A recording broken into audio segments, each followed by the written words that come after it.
तन मन शीस ईस अपने पे, तन मन शीस ईस अपने पे।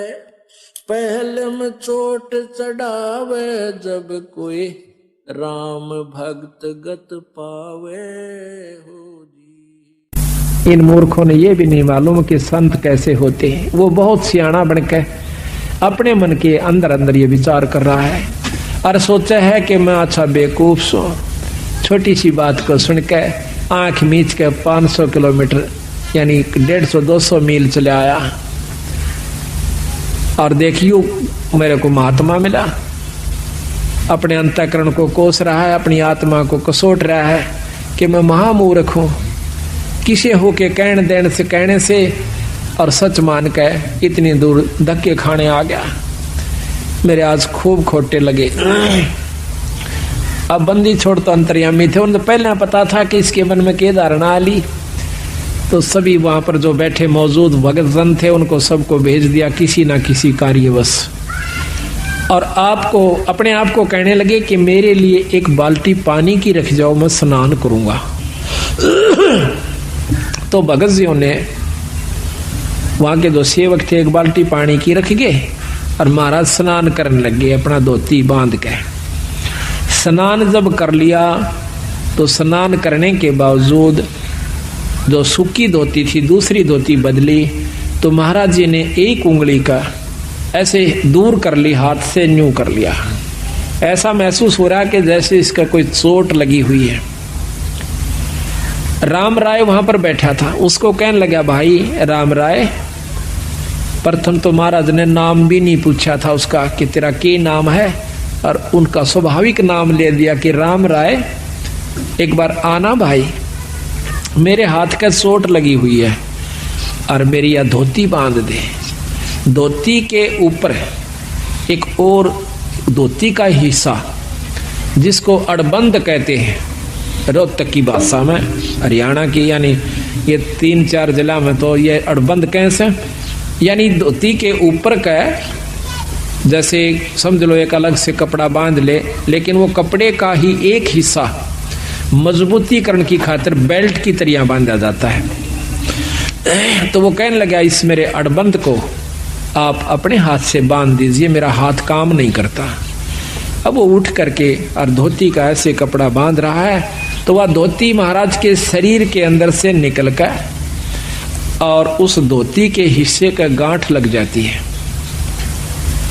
अब राम राय ने सोचा कदे तेरे धोखा लग गया हो, फट खोली दोबारा, और सतगुरु ने मुंह एक तरफ कर लिया कि जानू देख ही नहीं रहे हो। तो उसने फिर जल्दी से दोबारा फिर बांधा, फिर इसी प्रकार गांठ लगाने लगा। गांठ बंदी छोड़ गरीबदास जी के शरीर में आकर पार हो गया धोती, और धोती का गांठ लग गई। तीसरी बार फिर किया, तीसरी बार कर लिया जो बंदी छोड़ कहते हैं राम राय, अरे मैं तो एक साधारण सा व्यक्ति हूं भाई, हम तो एक छोटे से जमींदार व्यक्ति हैं और आप पे गांठ नहीं लागी रहे, की बात होगी। अब राम राय एकदम सहम जाता है, अको तेरे की, ये तो पूर्ण परमात्मा है, ये तो सिद्ध पुरुष है। चरणों में गिर जाते हैं, न्यों का भगवान मुझे मालूम नहीं था, हे सतगुरु हम तो अज्ञानी जीव हैं, मेरे मन की जो धारणा कुछ और थी मालिक, आपने मेरा भ्रम दूर कर दिया। सतगुरु महाराज कहने लगे भाई एक ना भूला दो ना भूली, या भूली सब संसारी। ये सब संसार के उलझेड़ा से तेरा कसूर नहीं भाई। प्रथम तो हम राम नाम नहीं चाहते, राम नाम चाहते भी हैं तो भगत जी हम कुछ और ही धारणा बना रखी है। संत का होना कोई वेशभूषा से नहीं होता राम राय, संत कोई लाल कपड़े पहन लेने तो नहीं हो जाता, गढ़ में माला डालन मात्र से राम परमात्मा का की उपलब्धि उसको नहीं हो जाती, ना ही धोने पर बैठने से भगवान प्राप्ति होती है। परमात्मा की पाने के लिए एक साधारण सा तरीका है जो कि हम बताते हैं। तो वो कहता है सतगुरु मैं इतनी दूर से आया हूं और आपकी अमृतमयी मुखवाणी से, आपकी अमृतमयी वाणी से, आपके मुख कमल से सुनना चाहता हूं मालिक। अगर आप मुझे योग्य समझे तो कुछ सतगुरु समझाने की कोशिश कीजिए। तो बंदी छोड़ ने उसका नाम झुमकरा रख दिया कि झुमकरा, भाई झुमकरा क्यों रखा उसका नाम, कि उसका मन झूम रहा था, वो डगमग था बेचारा, बहुत विचलित था, तो इसलिए उसको झुमकरा कहा। तो यहाँ कहते हैं वो था विष्णु उपासक थे राम राय जी, क्योंकि पंजाब के अंदर भी बहुत उपासना भगवान विष्णु कृष्ण जियों की, यानी 90% अब भी हो रही है। तो यहाँ बताते हैं कि ले राम राय मैं तुझे समझाता हूँ परमात्मा के बारे में।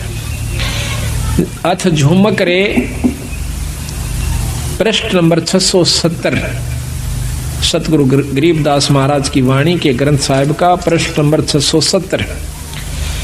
नाभ कमल में बैठिए रे झुमकरा, चल बंक नाल के घाट सुनो रे झुमकरा। अब शरीर के अंदर प्रवेश करके उसकी सूरत को अपनी शक्ति से सतगुरु महाराज कहते हैं कि नाभ कमल में बैठिए रे झुमकरा, चल बंक नाल के घाट सुनो रे झुमकरा। नाभि कमल अंदर सूरत समो, और नाभि कमल है सुंडी के पीछे ने, इसमें चलिए, और वहां से फिर बंक नाड़ एक नाड़ी से पतली सी, उसके महा का प्रवेश जब ये सूरत करती है, वह नाड़ी सुरंग के समान लगती है। जैसे दूरबीन को उल्टी तरफ से देखा इतनी होती है, वह कम से कम 20 फुट लंबी नजर आ कर है, और बहुत चौड़ी नजर आवेगी दूरबीन। हम ये लेवल मशीन होती थी हमारे महकमे में, उसको जब उल्टी तरफ देखते थे वह इतनी होती है एक बिलांत की, और उल्टी तरफ से देखते तो वह कम से कम 10 फुट की इतना चौड़ा लंबा उसका विस्तार नजर आया करता था उस लेंस के कारण। इसी प्रकार जब ये आत्मा, ये जीव उस बंक नाल में प्रवेश करता है, तो फिर ऊपर को, यानी इन हड्डी के बिल्कुल साथ साथ अंदर की तरफ रीढ़ की हड्डी, जिसको मेरुदंड भी कहते हैं, इसको कड़का बांस भी कहें से, इसके साथ साथ से अंदर की तरफ चलती है। उसमें काफी बंक है, ऐसे नो मोड़ के कभी यूं भी घूम जाती है मेरुदंड के साथ से, कभी सीधी चल रही है, कभी यूं मुड़ जाती है, कभी यूं घूम रही है, इसको बंक नाल कहते हैं। ये कई प्रकार की हैं, इस हर एक शरीर की न्यारी न्यारी बंक नाल है। सूक्ष्म शरीर भी है, स्थूल शरीर की न्यारी है, सूक्ष्म शरीर की बंक नाल अलग है, कारण की अलग है, और फिर इस बंक नाल के पार जीव ने जाना हो से। नाभि कमल में बैठिए रे झुमकरा, चल बंक नाल के घाट सुनो रे झुमकरा। इला पिंगला फेरिए रे झुमकरा, उतरो ओगट घाट सुनो रे झुमकरा। इला, इला नाड़ी है बाई और पिंगला है दाई। इला पिंगला फेरिए, एक प्राणायाम करना पड़ता है जिसमें पहले इला से सांस लीजिए, फिर पिंगला में छोड़ दीजिए, फिर उल्टा ही पिंगला से वापस लीजिए, वापस फिर इला से छोड़ दीजिए। एक प्राणायाम हो गया। इसको ज्यादा करने से वो सुषुम्ना का, यानी तीसरी जो नाड़ी है, जहां से जैसे ये सांस गया फिर दूसरा वापस है, इनके बीच में एक और सुराख से, यानी ये नाक दोनों तरफ से जैसे अपना यहाँ पर बंद है, ये आगे जाकर के थोड़ा सा अंदर में घुस जाता है। अंदर में घुस के इसके अंदर आर पार स्थान है, जैसे को पशु का नकेल गाल दे नाक फोड़ के, और उसमें सुराख, ऐसे इसमें बीच में सुराख है एक बहुत बारीक, और उस सुराख में फिर एक और सुराख है जो ऊपर न चढ़ता है, वो सुषुम्ना द्वार है। तो वहां कहते हैं सुषुम्न सुरत लगाइए रे झुमकरा, वो खोलो बजर कपाट सुनो रे झुमकरा।